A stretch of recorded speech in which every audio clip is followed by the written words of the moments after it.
안녕하십니까. 설교 실습 2020년.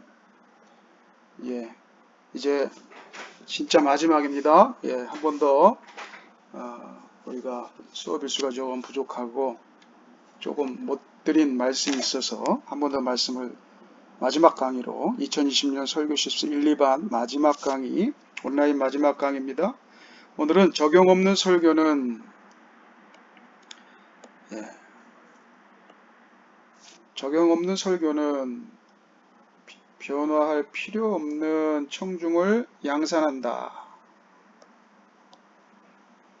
변화할 필요 없는 청중을 양산한다 라는 제목으로 적용에 대해서 좀 더 구체적으로 말씀을 드리겠습니다.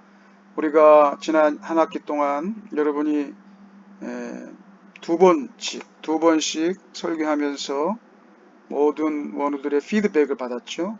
그때 가장 많이 나온 피드백의 내용이 뭐였습니까? 적용이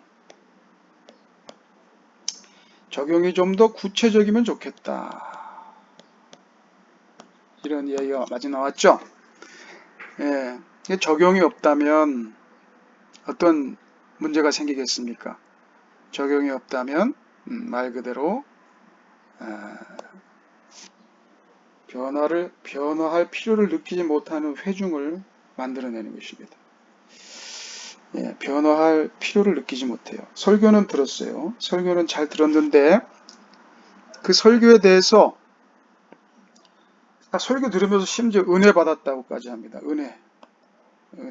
은혜를 받았다라고 표현을 합니다.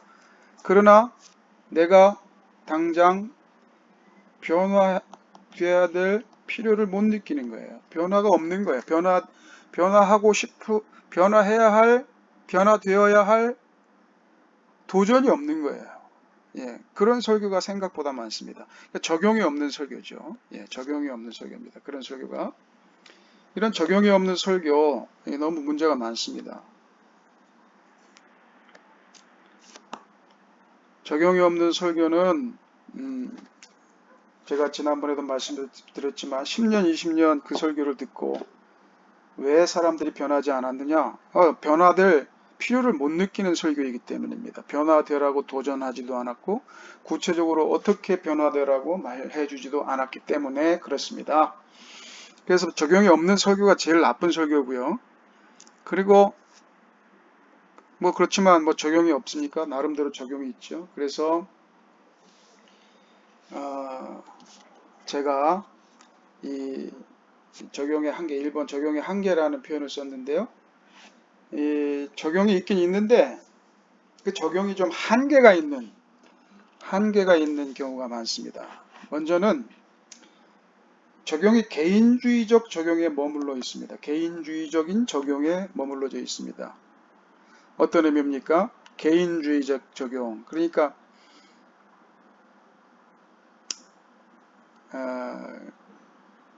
모든 설교, 모든 본문을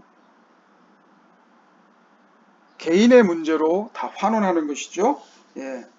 물론 이게 잘못됐다는 건 아닙니다. 그러나 이게 한계라는 표현을 썼습니다. 개인의 문제 물론 있죠. 내가 잘하면 되는 거죠. 내가 문제이고 내가 어떻게 하느냐에 따라서 바뀔 수 있는 거죠. 이게 굉장히 중요하지만 그렇지만 개인주의적이라고 하는 표현이 좀 중요한 표현인데 개인주의적. 이 개인주의가 조금 더 나빠지면 이 개인주의 자체는 나쁜 건 아니지만 개인주의가 조금 더 악화되면 뭐가 돼요? 이기주의. 이거는 뭐하고 연결되냐면 개교회주의하고 연결이 됩니다. 기껏해야 개교회주의라고 연결이 되죠. 그래서 요런 내가 뭐하고 요거는 또 어떻게 연결되냐면 두 번째로 성공과 번영을 추구하는 적용. 그러니까 내가 어떻게 해서 내가 뭘 잘해야 되겠다. 내가 잘 돼야 되겠다. 내가 성공해야 되겠다.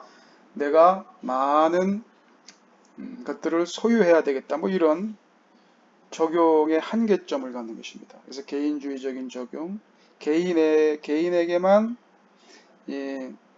한정지어진 적용, 이거 자칫 잘못하면 이기주의적인 교인을 만들 수가 있습니다. 또 두 번째로 성공과 번영을 추구하는 적용. 성공과 번영만 추구하죠. 성공과 번영만. 이게 뭐 성공이 모두 다 나쁘다 이렇게 말할 수는 없지만 성공과 번영을 추구하는 적용의 그 한계라는 거예요. 여기에만 머물러 있는 적용이 많다는 거예요. 그렇죠. 아까도 얘기했지만 이것이 조금 더 나가면 이제 개교회주의적인. 뭐 우리가 함께 합시다 하지만 그 함께는 우리 함께 잘합시다 하지만 그 함께는 대부분의 경우 개교회, 교단도 못 갑니다. 교단도 못 가고 그냥 개교회에만 머물러 있는 경우가 많다는 거예요. 또 적용의 한계가 또 뭐가 있습니까? 적용의 한계로서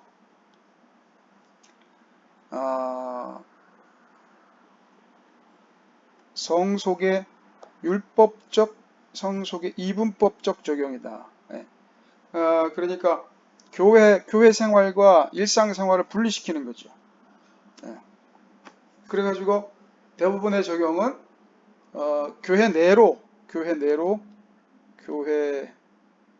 내부로 한정됩니다. 교회 내부의 문제로 한정되는 경우가 많습니다. 한계가 있는 거죠. 그리고 또 조금 더 나아가서 적용을 한다고 해도 이게 율법적이고 공로주의적인 적용에 머물러 있는 경우가 많습니다. 율법주의적이고 공로주의적인 적용은 뭐예요? 누가 주인공이 되는 겁니까? 예, 인간이, 사람이 주인공이 되고 펠라기우스적인 그런 율법적 공로주의적인 적용에 머물 가능성이 많다는 것입니다. 그렇다고 하면 반대로 성경적인 적용은 그럼 어떻습니까? 성경적인 적용은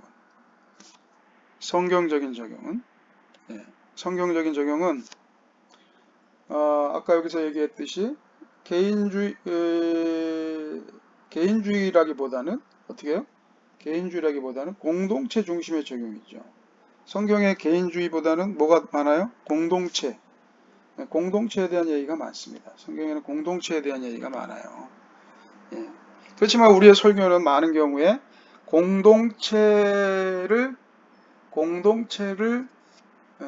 지향하는 그런 적용은 매우 부족하다라는 것입니다. 제 느낌은 여기가 한 70% 내지 80% 여기까지 적용이 이 적용은 굉장히 적어요. 뭐 30% 될까 말까. 그리고 또 어떤 적용, 성경적 적용은 뭡니까?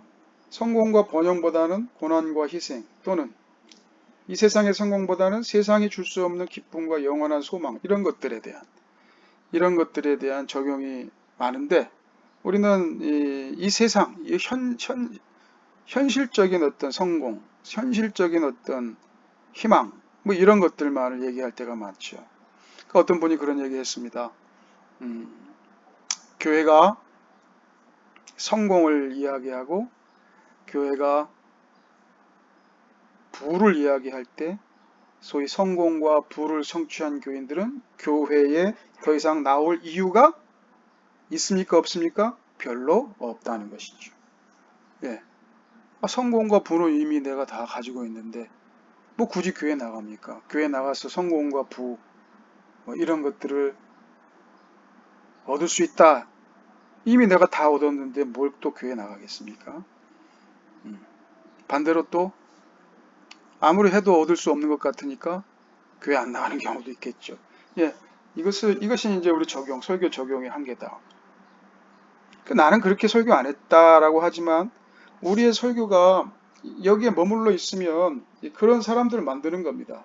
이 적용의 한계에 머물러 있으면 그런 사람들을 만드는 거예요. 자, 성경에서의 적용은 주로 뭐가 더 많습니까? 개교회주의는 거의 없어요. 제가 볼 때. 빌립보 교회에게 편지를 써도 빌립보 교회 너희들이 그 옆에 있는 에베소 교회보다는 너희들이 더 성장해 이런 내용은 전혀 없어요. 대부분 다 공교회 중심입니다. 공교회 중심. 예.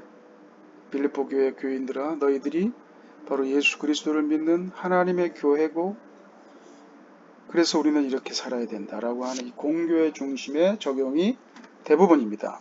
그리고 성속을 구분하는 것이 아니라 교회 생활과 일상생활의 통합에 대한 적용이 거의 대부분입니다.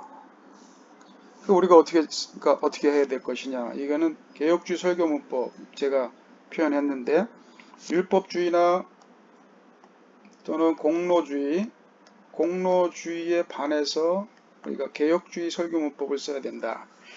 율법주의, 공로주의가 뭐 인간이 주인공이 된 표현이라면, 개혁주의 설교문법은 뭐예요? 이거는 하나님이 하나님이 중심이 된 그런 주어가 된 그런 설교문법이 필요하다는 것이에요. 그래서 성부, 성자, 성령 삼위 하나님의 성부, 성자, 성령 삼위 하나님의 아름다움과 고상함이 있는 적용. 이런 거, 이 아름다움이란 표현 제가 고상함. 요새 애들 말로 그냥 멋있다. 야, 너무 멋있다.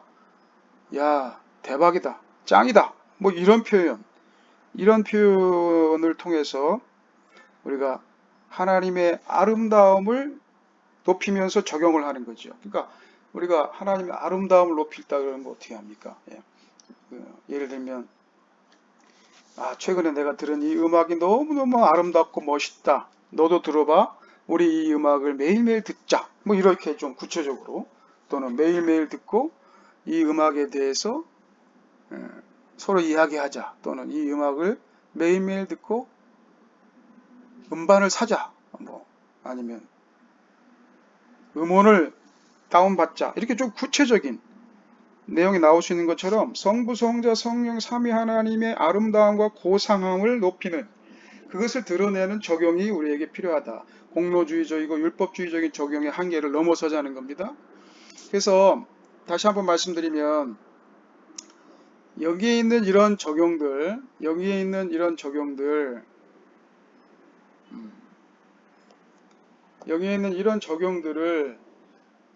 뭐 이게 잘못됐다라는 말이 아니라, 이런 부분에만 머물러 있는 것이 문제다. 한계가 있는 것이 문제다. 그래서 어떻게 해야 된다? 여기서 일로 좀 나와야 된다. 일로 좀 나와야 된다. 그래야 변화 적용의 풍성함과, 그리고 여기 개혁주 설교문법에 의한 이런 적용도 가능하지 않겠는가, 이렇게 말씀을 드립니다. 그래서 우리가 지난 학기 동안에 계속해서 적용이 좀 아쉽다, 적용이 좀 구체적이면 좋겠다, 적용이 강조되면 좋겠다, 뭐 이런 피드백이 제일 많았잖아요. 그래서 제가 제안합니다. 그러면 뭐 강의도 또 뭐 적용을 잘하자, 이런 뭐 적용의 한계를 극복하자, 이렇게만 얘기하면 여러분이 또 피부에 안 닿을 수 있어서.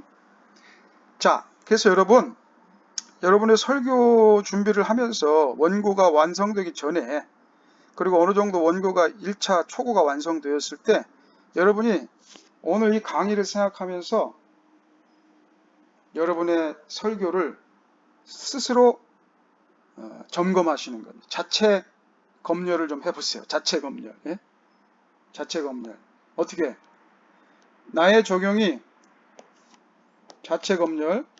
자체 검열. 이 표현이 굉장히 센 표현입니다. 여러분 잘 모르죠? 옛날에는 이런 자체 검열이 많았습니다. 이거는 말 그대로 이 검열이 말하는데, 이거는 내 스스로 하는 검열이에요. 자, 뭐냐? 내 설교 원고 초고에 적용이 개인주의적이냐, 성공과 번영을 추구하냐, 개교회주의적이냐, 성속의 이분법적, 율법적, 공로주의적 적용에 머물러 있느냐, 이거를 검열하는 거예요. 스스로 검토해 보는 거예요. 그리고 어떻게 합니까? 그리고 그렇다고 하면 오늘 본문에서는 오늘 여기에 나온 이런 내용들이 없는가? 이렇게 하면서 여러분의 적용점을 확대해 나가는 겁니다. 그렇지 않으면 우리는 열심히 설교 준비했는데 대부분의 경우 어디에 적용이 머물러요? 여기에 머물러 있어요. 참 신기하죠. 왜 그럴까요? 왜 우리의 적용은 이 한계, 이 개인주의, 성공번영, 개교의 성속 이분법, 율법주의, 공로주의적 적용, 뭐 여기 다른 것도 있겠지만 이런 적용에만 머물러 있을까요? 왜 그럴까요? 안타깝게도 이런 설교를 주로 많이 들었기 때문에 나 스스로도 거기에 오리엔테이션이 되어 있는 겁니다. 그래서 우리는 오늘 본문이 그렇다고 뭐 적용을 막 내가 만들어내라는 소리가 아니야. 오늘 본문이 지금 이런 적용이냐 아니면 이쪽 계통에 이쪽에 있는 적용이 많은가를 생각해 보는 거예요. 그래서 내 적용이 나의 생각의 한계에 갇혀져 있구나를 깨닫고 본문을 다시 연구하면서 본문에서 어떤 적용을 끌어내야 됩니까? 공동체 중심의 적용, 고난과 희생, 세상에 줄 수 없는 기쁨. 물론 거기에 성공이 있습니다. 그러나 이 성공은 좀 차원이 더 높은 성공이에요. 예. 개교회주의가 아니라 공교회 중심적인 적용, 성속이 통합되어 있는 적용, 예. 이런 것들을 좀 찾아내요. 개혁주의 설교 문법에 의한 적용, 하나님의 아름다움을 높이며 그 아름다움 앞에 우리가 이렇게 행동하자, 이렇게 살자, 이렇게 움직이자, 이렇게 나아가자, 이렇게 이 고상함을 위하여 여러분 무엇을 드리겠습니까? 이렇게 좀 이렇게 적용할 수 있는 구체적인 적용점으로 나아갈 수 있도록 지금 제가 말씀드린 이런 적용의 한계점을 딱 지적하고 체크하고 그리고 적용을 확대시키고 적용을 심화시키는 노력을 구체적으로 해보자 라는 것입니다. 그러니까 여러분의 설교가 딱 뭔가 어느 정도 나올 때 내 적용은 지금 어디에 있고 그 적용의 내용은 지금 앞에 한계에 부딪힌 적용이냐 아니면 성경적 적용이냐 이거를 여러분이 역추적해서 여러분의 적용점을 검토할 필요가 있다는 것입니다. 그렇게 할 때 왜 이렇게 하냐? 이렇게 적용이 있어야 적용점이 분명해야 이것이 말 그대로 설교의 순환 구조, 선순환 구조를 가능하게 한다는 거예요. 설교의 선순환 구조를 가능하게 한다는 거예요. 이게 무슨 말씀이냐면 자, 3번에 자, 설교는 예배 시간에 시작되어 그렇죠? 예배 시간에 설교가 시행되죠. 거기서 멈추는 게 아니라 회중의 삶을 통해서 설교자에게 다시 들려온다. 다시 들려온다라는 표현을 썼습니다. 다시 들려와요. 그러니까 지난 시간에 하나님의 음성을 본문으로부터 하나님의 음성을 듣기 위하여 필요한 게 몇 가지, 네 가지 뭐 기억나십니까? 첫째 본문의 음성을 들어야 되고 두 번째 하나님의 음성을 들어야 되고 세 번째 뭐 들어야 된다? 회중의 음성을 들어야 되고 네 번째 뭐 들어야 된다? 설교자 자신의 음성을 들어야 되는데 이 적용이 없는 이 적용점이 분명한 설교는요. 이 본문이 설교되었을 때 회중이 그 적용점을 가지고 씨름을 합니다. 지키든 못 지키든 씨름을 합니다. 왜? 구체적인 적용점을 줬기 때문에. 그 삶으로 보이기 때문에. 측정 가능하기 때문에. 그래서 그거에 대한 피드백이 설교자에게 다시 들려오게 되어 있습니다. 여기서 회중의 음성을 듣는 한 부분이 되는 거죠. 그래서 그 설교자에게 다시 들려온 그 회중의 음성은 설교에 또 반영이 되는 것이죠. 그 모든 이 선순환을 이끌어 가시는 분은 누구예요? 하나님이시라는 것이죠. 하나님이시라는 겁니다. 자, 그래서 여러분 가정과 소그룹에서 설교 말씀을 나누고 실천할 수 있는 목회 구조를 세울 필요가 있습니다. 그러니까 설교는 예배 시간 그 자체에 끝나는 것이 아니기 때문에 회중의 삶을 통해서 설교의 이 피드백이 다시 들려오고 회중의 음성을 통해서 설교가 새롭게 또 설교자를 통해서 새롭게 구성되기 때문에 이 설교가 예배 시간에 끝나는 구조로 목회 구조를 만들면 이 설교 사역의 한계에 부닥칩니다. 그래서 저는 개인적으로 이렇게 생각합니다. 모든 목회의 시작과 끝은 설교, 즉 하나님의 말씀입니다. 설교. The preaching of the word of God is the word of God. 하나님의 말씀을 설교하는 것이 하나님의 말씀이다 그랬잖아요. 그러니까 모든 목회의 알파 오메가는 하나님 그분이시고 조금 더 구체적으로는 하나님의 말씀이고 그것이 구체적으로 드러나는 현장은 설교다 이 말이에요. 설교를 통해서 설교로부터 시작되어야 돼요. 목회가. 그리고 그 목회 구조들이 쫙 이렇게 펼쳐지면서 목회가 일어나야 되겠죠. 교육도 일어나고 뭐 양육도 일어나고 전도도 일어나고 물론 그 예배 당연한 거죠. 당연한 거죠. 예배도 일어나고 선교도 일어나고 예, 교제도 일어나야 됩니다. 그러나 이것이 다 이 설교를 통해서 시작이 되는 거예요. 말씀을 통해서 하나님의 말씀을 통해서 시작이 되어지고 그리고 궁극적으로 그 목회의 모든 이 열매들이 다시 말씀으로 돌아오는 거예요. 설교로 돌아오는 거예요. 그래서 그런 구조를 세우셔야 돼요. 좀 더 어떻게 구조를 세웠느냐? 말 그대로 설교가 예배 시간에 시작돼서 예배 시간에 끝나게 만들지 말고 설교가 예배 시간에 시작되었고 선포되었으면 그 설교를 가지고 가정에서 소그룹에서 그 하나님의 말씀을 나누고 실천하고 또 그 말씀에 대한 열매를 거둘 수 있는 그런 구조를 세우셔야 됩니다. 뭐 가정 사역과 소그룹 사역 하셔야 된다는 거예요. 어떤 형태로든지 뭐 가정교회라든지 뭐 구역 예배, 단순히 구역 예배에 가서 아유 목사님 설교가 왜 그 모양이야 이상해 뭐 이런 얘기 하도록 하는 게 아니라 구역 예배에서 소그룹 모임에서 이번 주에 선포된 하나님의 말씀을 어떻게 하면 실천할 거라고 하는 이야기를 하고 구체적인 행동을 할 수 있는 그런 목회 구조를 세우라는 것입니다. 그리고 설교자도 그 공동체에 속하셔야 됩니다. 설교자는 그래서 뭐 나는 설교만 하려고 나는 설교사역, 나는 이 거룩한 설교사역을 위해서만 나의 모든 에너지를 쏟겠습니다. 이렇게 말하는 설교자가 있다는데 그건 설교학 공부한 거예요? 안 한 거예요? 그 완전히 빵점. 설교자도 그 공동체, 여기서 지금 말하는 공동체는 물론 전체 말씀 공동체, 예배 공동체지만 동시에 가정과 소그룹에 속해야 된다는 거예요. 그리고 거기서부터 회중의 음성을 들어야 비로소 심포니, 하나님의 음성을 심포니와 같이 들을 수 있게 된다는 것입니다.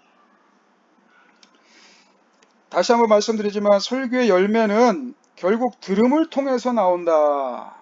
제가 많이 강조했었죠. 설교의 열매는 결국 들음을 통해서 나온다. 그래 들어야 돼. 설교자가 듣기 위해서라도 설교자가 가정의 말씀 나눔의 현장 그리고 소그룹의 말씀 나눔의 현장 모든 소그룹에 다 속할 수는 없겠죠. 그러나 설교자도 그 소그룹에 속할 필요가 있습니다. 그래가지고 그 소그룹을 통해서 말씀이 어떻게 지금 되는지 그리고 여기 조금 더 교회 정치적인 측면에서 나간다면 장로들이 할 일, 당회가 할 중요한 일이 여러분 뭐예요? 말씀대로 사는지 안 사는지 감독하는 거예요. 그러니까 이 당회와 장로와 당회, 장로님들과 당회, 이 가장 중요한 사역이 바로 요 지금 제가 얘기한 이 사역이 이 사역.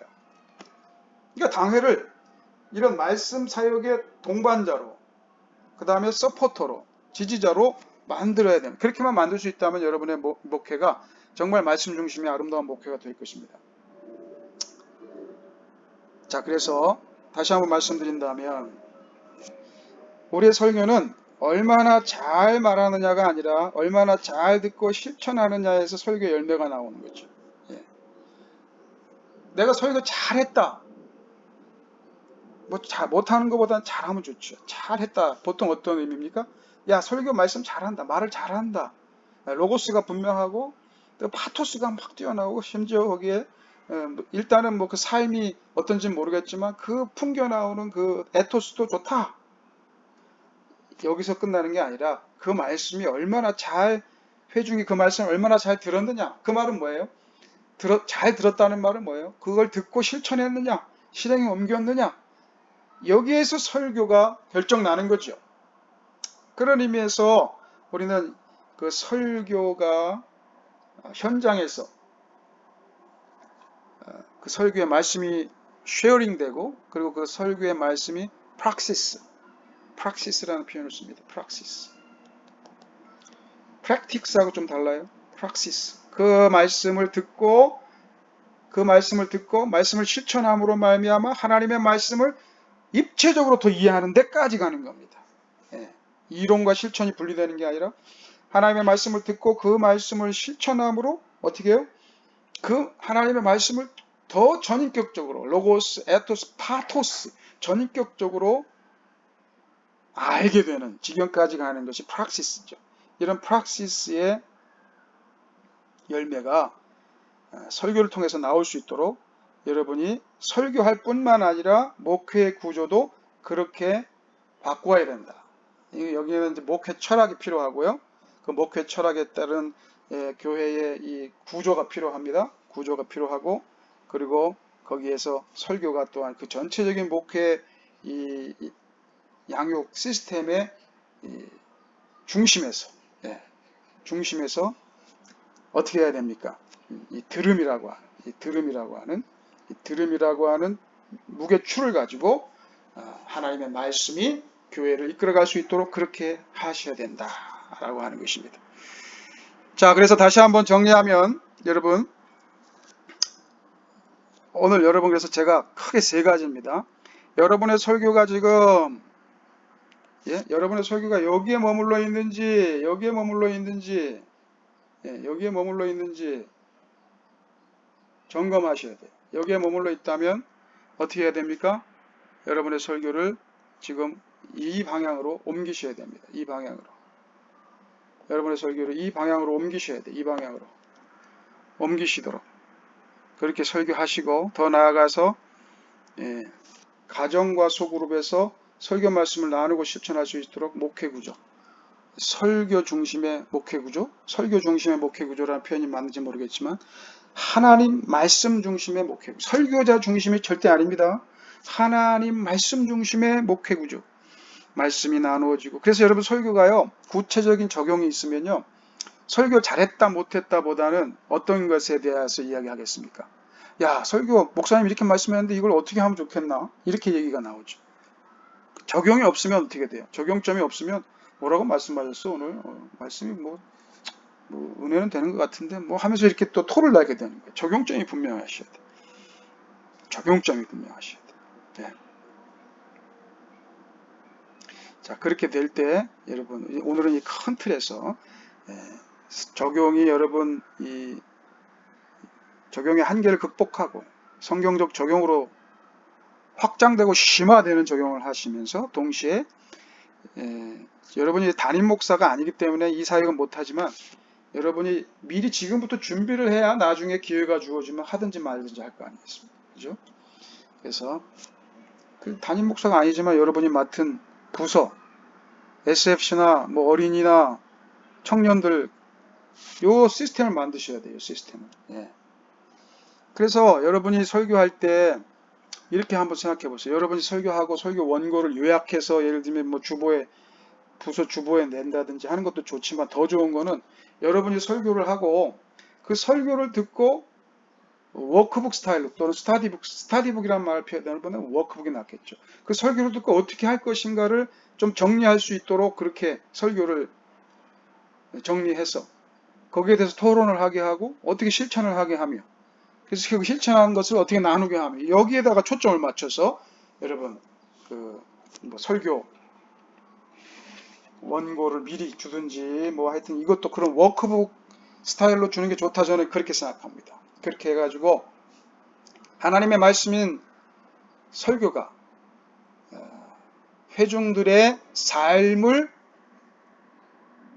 드라이빙 할 수 있도록, 드리븐 할 수 있도록, 드라이브 할 수 있도록 설교가 회중들의 삶을 드리븐하고, 그리고 그 열매가, 그 결과가 아멘 잘 됐다, 정말로 아름답다라고 하는 열매도 나오면 좋고, 아니면 그렇게 하지 못했다, 그래서 그렇게 하지 못했다, 왜 못했나, 이런 피드백도 좋은 거예요.